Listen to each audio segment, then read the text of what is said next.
Hello everyone. This specific episode is very, very special to me for a couple of reasons. Animals in general are something that I'm very passionate about. I love them like more than anything in the world. And secondly, because we have Akruti, I don't think I could have someone better than Akruti talk about um, animals, not just because she is a fantastic horse dentist. But I think her personality, the way she carries herself, the way she is, I think just reflects in her work, which in turn reflects in her animals. And, you know, as you know, I'm a psychotherapist and I've been practicing for almost a decade now. And I will just keep it simple and hand it over to Akruti and ask her to explain what she does and how a journey with animals actually started. What was that point when you realized that, because you made a big shift from human dentistry um, into the animal world, specifically horses. So Yeah. what was that trigger? Was there something that conspired that led you to kind of get into this? So I have been a dentist for about 12 years now, and 12, 13 years now. And I think when I was about a couple of years into dental work and dentistry out in the field, I chose to do equine dentistry because that's something that really, I mean, I never thought I'd be able to work with animals because there were no such opportunities in India. And it was always kind of said that if you want to be a vet, then that's a lot of, I mean, what kind of profession is that? This was back then. Today, obviously, that has changed. And I always believe that being a vet is like an amazing profession. But I think my journey was about how, even as a student, I actually did a lot of animal, kind of rescue work, and I did a lot of working with different organizations as and when I saw cruelty, as and when I saw any cases here and there. So I wrote about it in a couple of local newspapers. I was always at the BMC trying to figure out how to make the Tangawalas, the horses feel better and be in best health. So I'd done that as a kid, but then I think this was a huge shift for me, and I think that was a huge shift because of me practicing Nichiren Daishonin's Buddhism, as you're very aware. Yeah. That kind of talks about how you can do anything that you put your mind to do. So literally, that was what kind of triggered that shift from human dentistry to animal dentistry, when horse dentistry specifically. When a lot of people said, "Don't even do this. There's no point in doing this because this is not going to work in India." So a lot of people, even the horse industry, would laugh at me and say, "Are you crazy? Like this is not at all going to work in India." But 10, 11 years down the line, things have worked, and so far I so good. Yeah, I think I connected with you when you just returned from New Zealand, if I'm Yeah, not yeah, mistaken. That yeah, which is where you did, which yeah. is where you studied, you Equine on dentistry. Yeah, dentistry. Yeah. yeah, And I clearly remember you had the same conviction, the same passion. And for those who will be watching this, Akruti and I have been part of Daishin Buddhism for over a decade. I've been part of it for almost yeah, 13 years now. And I completely, that's how we connected. And, I yeah. think that this reflects um, in a work completely. Now, moving on, my first question is on a collective level, how do animals communicate? What are the ways in which do they communicate? Like human beings communicate with, they communicate verbally, they communicate with the body language. Um, so, what are the ways that animals, by and large, communicate? I think animals is energy and telepathic communication. Animals, nature, plants, trees, mountains, everything communicates. So I think that is I think even verbally, as a human being, I may say that, oh, you know what, Ishita, I totally love you and whatever. But if I don't like you, you will get that energy, no matter how many things I say to The you. vibe. So Yeah. we are also animals. We get the vibe and the energy first. Like, you know, if someone sends you a text, does this mean this has a negative, you know, the words may be completely perfect, but you do catch the energy. So I think, I mean, I always thought that's very like, oh, not really. And, you know, there's something, you know, I mean, you can't quantify this scientifically, or you can't calculate this scientifically or whatever. That means that it doesn't exist. But through animal communication, that's the first thing I was able to unlearn and relearn, is that just because something cannot be quantified or given a parameter in terms of science, uh, but we all feel it. I mean, Correct. you walk into a party and you know exactly which crowd you want to hang out with. How do you know that? Right. So So yeah. So my next question would be, how does a human being understand that an animal is communicating? It might be saying, now I have a pet. I understand. When my pet is, I can see it in his eyes. I can see it in his, I just know. But that's because we've had a bond. But for those who are scared of animals but want to kind of let go of that fear and build that better relationship, um, you know, how do you know that the animal is communicating? Like, I think for horses, you usually mention don't stand at the back. yeah, Uh, yeah.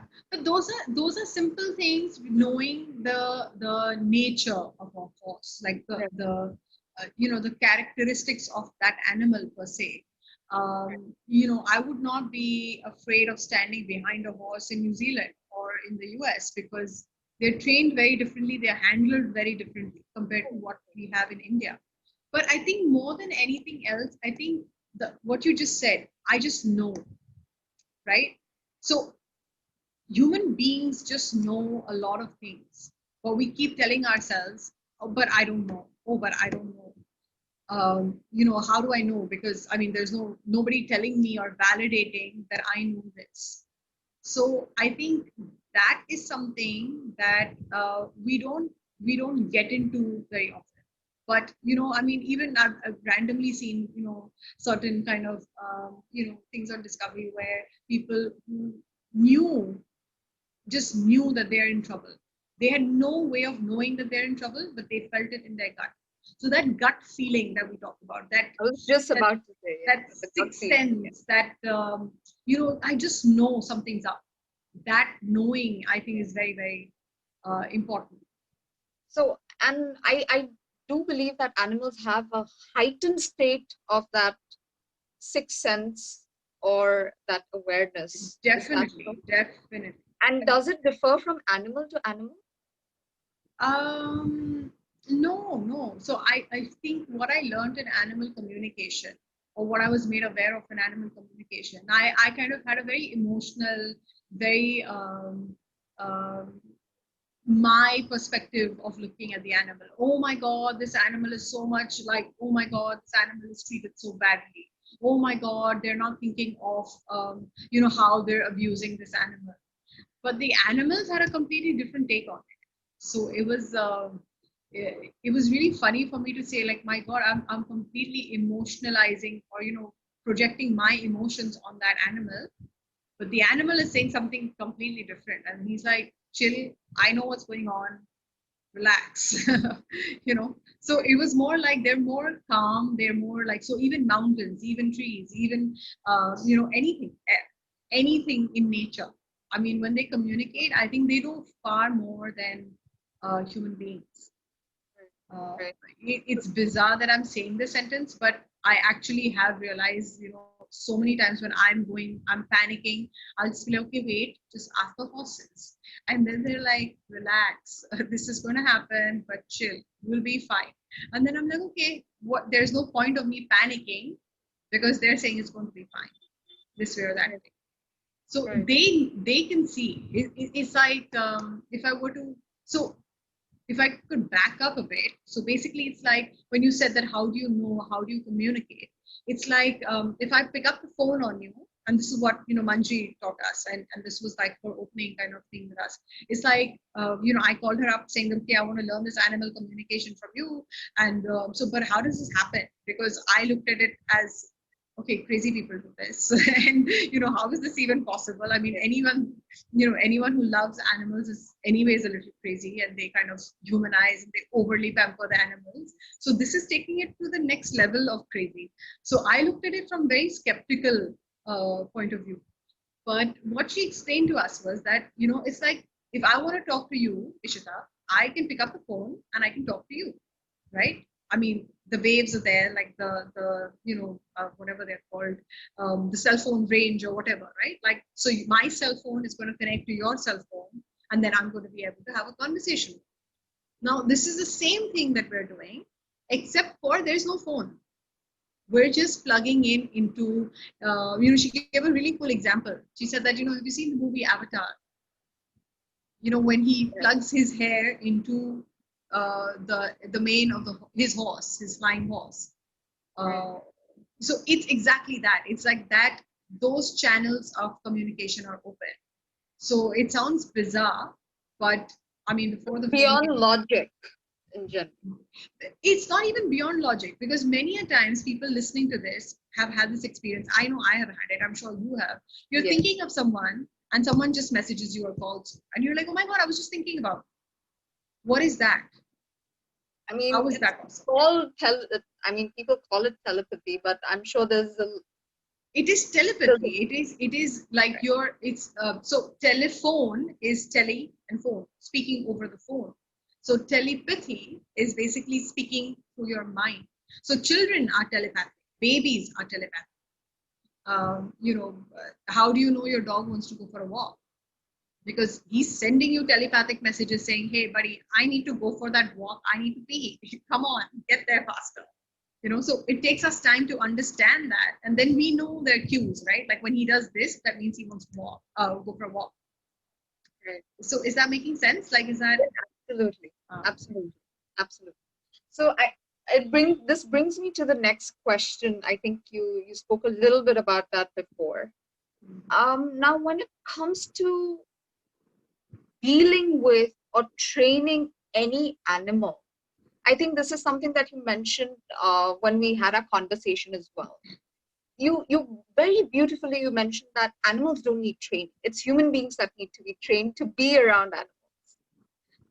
So I think most viewers either have dogs, cats, and I think a lot of people are becoming a lot more accustomed to horses. But in general, if you can kind of elaborate a little bit on that, because I think that's where, especially people in India, I think are missing the plot when it comes to, if not training or dealing with an animal, if they're not comfortable around an animal, how to kind of even look at an exit pathway is also, something that is very behavioral.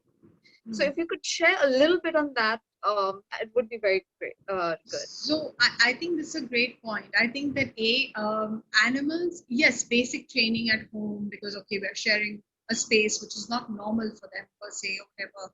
I'm not the greatest person to speak about training per se, but I know that when I did the telepathic animal communication course, I know a lot of dog trainers, a lot of a couple of horse owners have gone in for telepathic communication, because I think sometimes, I've had the chance to take a couple of online classes and courses in my free time in the lockdown. What I've realized is certain things we have so wrong. Like we blindly follow, like, this whole, for example, I was telling you about, how we blindly follow this thing about alpha male, and dogs in a pack. But technically, when I did that course from University of Edinburgh, they said that it was the wrong study. The person who came up with this, alpha male or alpha female of the pack was studying wolves in a zoo. So the whole premise of what that dog is based on a wolf in a zoo, which is not really a dog. So, training, I'm not going to get into, but what it made me realize is that Certain things about horses. I've taken like the equine, welfare program from USC, sorry, and they basically said that how certain cues we just get so wrong about a horse that we assume that it's doing something, like we give it a human perspective, like, oh, the horse is doing this, that means he's sad and he's upset. But maybe you just don't know what they're supposed to do in their natural environment, and that's what they're doing. But they're confused that why is this human behaving like this with me if I'm trying to do something that's natural to me. Could you share That an example on this? I mean, with horses, mm, because I think that would be more natural to you. So I think I don't have specific examples per se, but I think the trainers that I've spoken to about, who see horses day in and day out, they like, so I am different, right? Because I'm Akruti, you are Ishita, and you are different. We like different things. Our minds work in different ways. We're each individuals. The same way, I think what I learned in the start of my journey as an equine dentist was that every horse has to be treated like an individual. No two horses are going to behave the same. Yeah, basically, yes, like a dog, like, when a dog growls, it's going to bite you. So I know when a horse is pinning his ears back at me, he's grouchy. So I'm grouchy on certain days, you're grouchy on certain days. So it's not like that horse is grouchy and mean, but on that day, that horse is not having a great day. Like, just back off. So stuff like that. Or when I speak to horse trainers who actually get the individual personality of certain horses. Like, those horses get that my trainer, gets this of me. So I'm going to perform for him. Yeah. So I've had horses tell me that I don't want to be in this stable. I don't like these people because they somewhere look at him, and the constant projection on that horse would be like, "Arey, this horse is a gada. He's not running. He's a donkey. He's not running." So if you constantly say that in front of a horse, so if I said, Ishita, you're horrible, or someone said that to me, Akriti, you're horrible. You're just not worth it. You're just a loser. I'm not going to be nice to that person. So it's very, what kind of energy do I bring to that Right. person? So if I'm encouraging and if I really care about the person, that person is going to want to do things for me. And the same is for animals, because we are also animals. We also have that, if you understand me and then you want to kind of help me do better, then I want to do better. So I've seen it when horses tell me I don't want to be here, I want to change the place. And when they do change the place, they're actually happier and they do much better. They'll suddenly start performing. So I mean, those are specific examples, I think.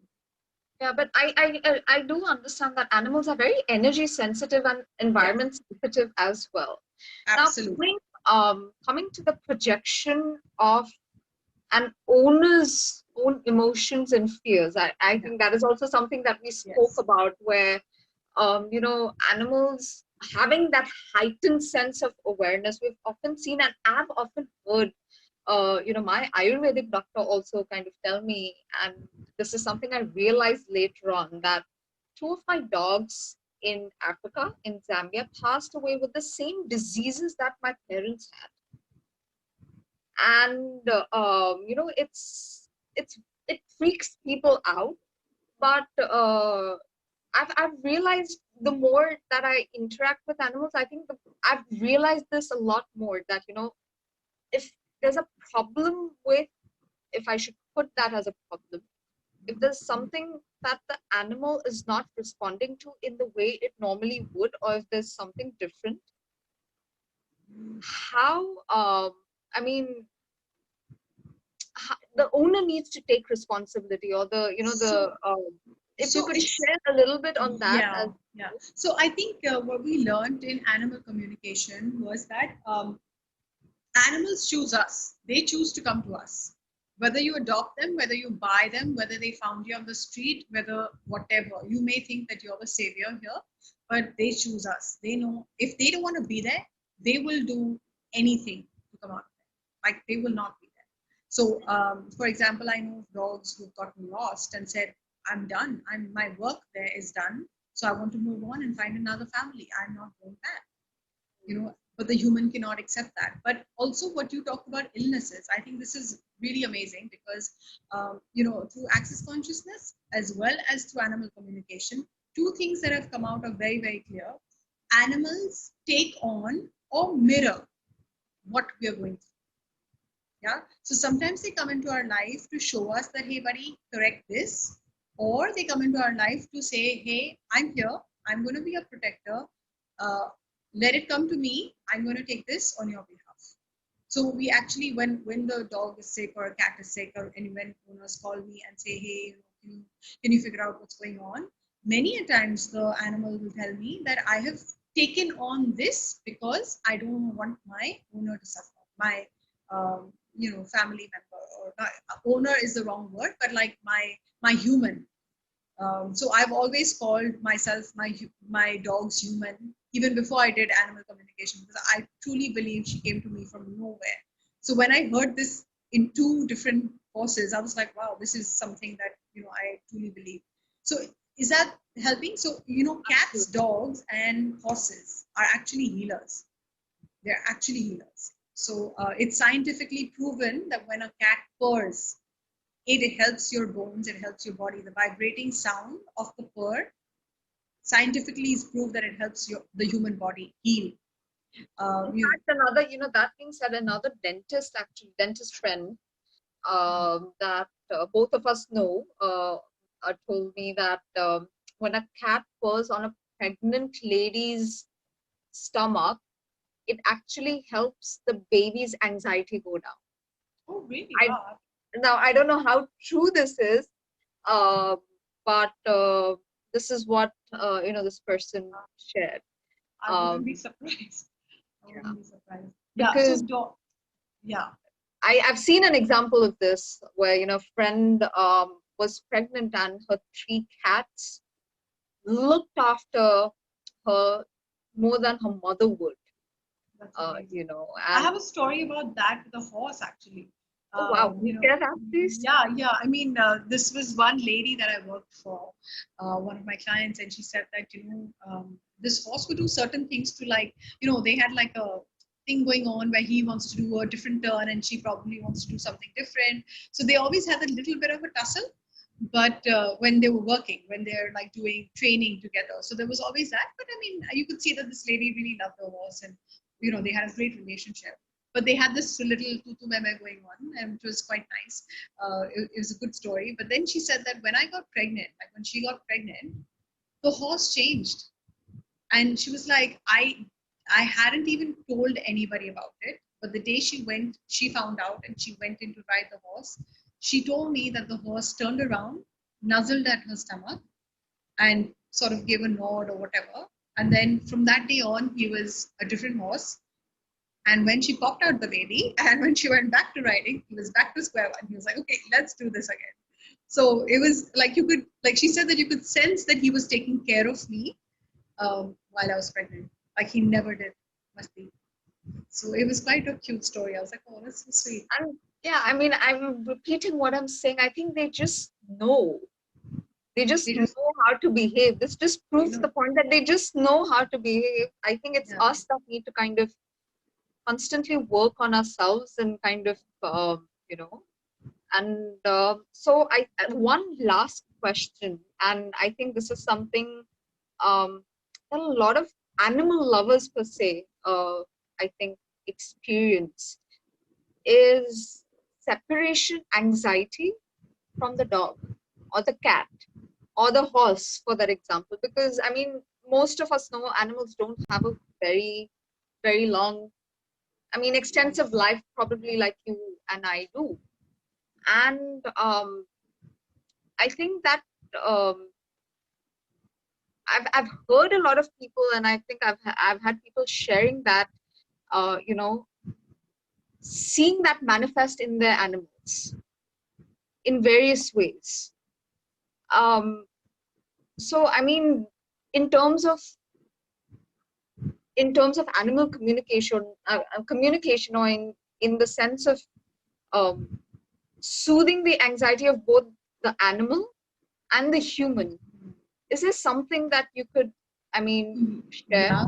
Sure, sure. So sometimes, if I tell you, hey, don't do this, your mind hears it as do this. Okay, it's the same with a dog, with a cat, or whatever. Like if I've been told don't do something, I'm gonna really have to try hard not to do it, and then I'll do it anyways because someone's told me don't do it. So with dogs or cats, and I read about this, and when I was doing a different study on animal communication, where this is from Gary Douglas, the founder of Access Consciousness. There was a lady that would just have like two of her dogs completely psych out and go crazy when she leaves for work. And he said that you're constantly telling your dogs that I'm leaving and I'm going to come back. What they're hearing is I'm going to come. I'm leaving. They're Yeah, not they don't hearing I'm hear. going to come Yeah, back. So if you could tell them, if you can mentally send pictures to them saying that, hey, I'm coming back. Yeah. So it was, I think, both ways, right? Because the human then thinks, oh, the minute I leave, this is what the dogs do. So that's what she's projecting on the dog, saying, I'm going to leave now and this is what's going to happen. They're going to go crazy and they're going to start damaging things in the house because they have separation anxiety. But if you think about it from the other way around, it's about uh, how do I not only change myself to think that no, I'm coming back and they're not going to have separation anxiety. So a lot of it, like, a very good horse trainer once said to me that, what, they, and she doesn't know anything about telepathic communication. She said, I just have to think it. And the little babies that come from, the 2-year-old babies that come from the farm, they just do it. So imagine the person who doesn't know anything about animal communication is saying, I just have to think something in my mind. And this baby that's just come off a farm, who's not been really handled per se, does what she wants them to do. So the moral of the story here is that, if we give them the right mental messages, then they can do it. They understand. right. Okay, so I have one last question. Someone just texted to me. Um, so how do you know when it comes to communicating, or when you're starting to communicate with, let's say, a new animal, and maybe you're communicating with one for the first time? How do you know that, or where do you think you should draw the line with not feeling guilty of not doing enough for the animal, and where should you let go, knowing that the animal will probably know what to do? Because I think this person is not the only one, but I think a lot of people who interact with animals don't realize that, and as you said, they end up projecting their fears. They become very clingy to their animals. Yeah. um, you know um, so where is there a fine line that can be drawn? If yes, how do you think that can be done in terms of communicating with them telepathically? I think they're just teaching us to be non-clingy and non, like, don't, the best way to communicate with them. So if, like I said, like if I think this horse is going to give me trouble when I do dental work, that's exactly what's going to happen. So energy always follows the intention. Okay. So if my intention is that to help, first of all, I feel that something that we think like helping animals, I think it's a very like holier than thou approach, because Right. most often they're helping us. So I'm not helping animals, they're helping me. I always take that the other way around. They're way more wiser. They know how to handle themselves. They know exactly what to do. If they don't want to be somewhere, they're not going to be there. No matter how much we cry, how much we plead. I have lots of people telling me, "Oh my God, like I haven't eaten, I haven't slept, my dog ran away," and the dog's saying, "I'm done. I don't want to go back." So it's difficult, but I think then to kind of tell the client, or the dog saying, I remember a friend of mine called me and she was really panicked, and I just felt like the dog was just around, and he was like, "Oh worry, I'm right here, I'm just chilling, I'm coming back home." And she'd been looking for the dog for 2 hours, but then he waltzed in, like he was right there, and she was like, "I can't believe I didn't see him, like he was right there chilling with people on the street. He's a really friendly dog. He was just chilling in the street." And he was like, "What? I told you I'm going to be back home." So they talk to us the way we talk. But so I think this separation anxiety bit, I think it's more to do with the person than it is to do with the animal. And yes, absolutely, Yeah. absolutely. But it's Okay. a long subject. We can go on and on, but I'm going to Yes. say that. Yes. Okay. So I think, given the fact that we are just introducing the topic of animal communication, which I think is still being built up in India. I think it's a lot more. I think people outside of India are a lot more aware of it. Um, I will definitely be doing a couple of more focused interviews with you, because I think the topic of animal communication or anything to do with animals in general is very, very vast. So, are there some closing notes that you would like to share? And we could, I mean, half an hour is just asked, I don't know how, but is there something that you want to kind of add um, about the Um, kind of work that you also do? If you could, yeah. if you want to share, if someone wants to connect with you for Mhm. their animals, how can they possibly get in touch? So, if you could just share Yeah. a little bit. So thank you so much for giving me this opportunity. This was really fun. This is something very, very close to my heart as well. And I was really waiting to do something with you because I've seen you do some amazing work. And if anyone has any questions about animal communication, they can get in touch with me on Facebook, Instagram, horse dentist underscore Akruti. And yeah, they can get in touch with me. You have my number. If anyone who knows you wants to get in touch with me, you can give them my number. Usually I do take clients for animal communication. But I think on the closing note, I would just like to say that sometimes I feel that we don't know as much as they know. They know a lot more and they have it all figured out. And, I think we're just stuck in our own phase of we're the superior ones and we know everything and all that. But actually, it's quite the other way around. I think you just spoke my heart. I was just about to say, I think we are the egoistic ones. We work on an egoistic model. And I think it's really changed the way, while sitting, I think I'm changing the way I'm looking at my dog, Simba, because I think I've realized the kind of mistakes I myself do with a lot of animals. So thank you so much, Akriti. Thank you. We shall be hearing from you again for sure. And thanks for your time. Thank you so much. See you. Bye. Bye.